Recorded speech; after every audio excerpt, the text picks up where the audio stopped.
அவர் போகிறதுக்கு ஆசைப்படுறாருன்னா அவரை எப்படி வளர்த்துருப்பாங்க? ஏன்னா போருக்கு போனால் மிட்டாய் கிடைக்குமா? போருக்குங்கிறது டூரா? அது உல்லாச பயணமா? காயம் வரும், அடி ஏற்படும், உயிரிழப்பு ஏற்படும். உமைர் இப்னு அபி வக்காஸ் இஸ்லாமிய முதல் யுத்தம் பத்ர், அதில் அவர் போகணும்னு ஆசையோட தயாராகி வந்துட்டார். பதிர்களத்துக்குள்ளே நுழைகிறார். ரசூல் ஸல்லல்லாஹு அலைஹி வஸல்லம் முடிச்சிட்டாங்க. பார்க்குறாங்க, அளவு எடுத்து பார்த்தாங்க, வயசை கேட்டாங்க. வயசு கம்மி, இன்னும் 15 வயசு ஆகல. எப்பா உனக்கு 15 வயசு ஆகலப்பா, அது பழக்கம் இல்லை, நாங்கள் கூட்டு போக மாட்டோம், உமாவுக்கு போய் ஹித்மத் செய், வீட்டுக்கு போன்னு அனுப்பிட்டாங்க. அவர் அழுதாரு பாருங்க, எப்படி அழுக? புகான் ஷதீதா, கடுமையாக அழுகிறார். எந்த அளவுக்கு அழுகிறார்? சாபாக்கள் எல்லாம் தாங்க முடியல அவர் அழுகைய. போக சொன்னா போகணும் இல்லை, உனக்கு வயசு வரல, சின்ன வயசு, 15 வயசுல தான்ப்பா போருக்கு வரணும், நீ வீட்டுக்கு போங்கிறாங்க. அவர் தாங்கல, துடிக்கிறார், அழுகிறார். அழுதாருன்னா எப்படி? துடிச்சு அழுகிறார். பெருமானாரால் தாங்க முடியல. அவர் அழுதது அப்படியே பிடிச்சி தட்டி கொடுத்தாங்க. எப்பா அழுகை நிறுத்துப்பா. அவர் நிறுத்தல. சரிப்பா நீ அழுகை நிறுத்து, உன்னை நான் கூட்டு போறேங்கிறான்.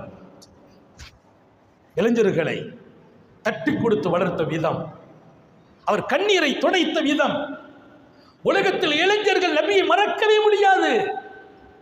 உங்களை தூக்கி பார்த்த பார்வை, உங்களுக்கு கொடுத்த கண்ணியம், அந்த கண்ணீரை தொடச்சி போதும்பா விடு, உம்மாட்ட தானே போக சொன்னேன், இல்லை நான் வருவேங்கிறார். கண்ணீரை தொடச்சி சொன்னாங்க, நீ அழுகை நிறுத்து, நான் கூட்டு போறேன்னாங்க.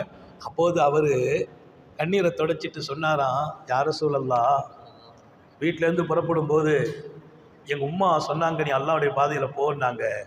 ரெடி ஆகிட்டேன். நான் காலையில் தொழுதுட்டு அல்லாஹ்ட கையேந்தி துவா செய்தேன். யா அல்லாஹ், புனிதமான போர், ரசூலுல்லாஹ் ஸல்லல்லாஹு அலைஹி வஸல்லம் போகிறாங்க, நான் கூட போகிறேன்.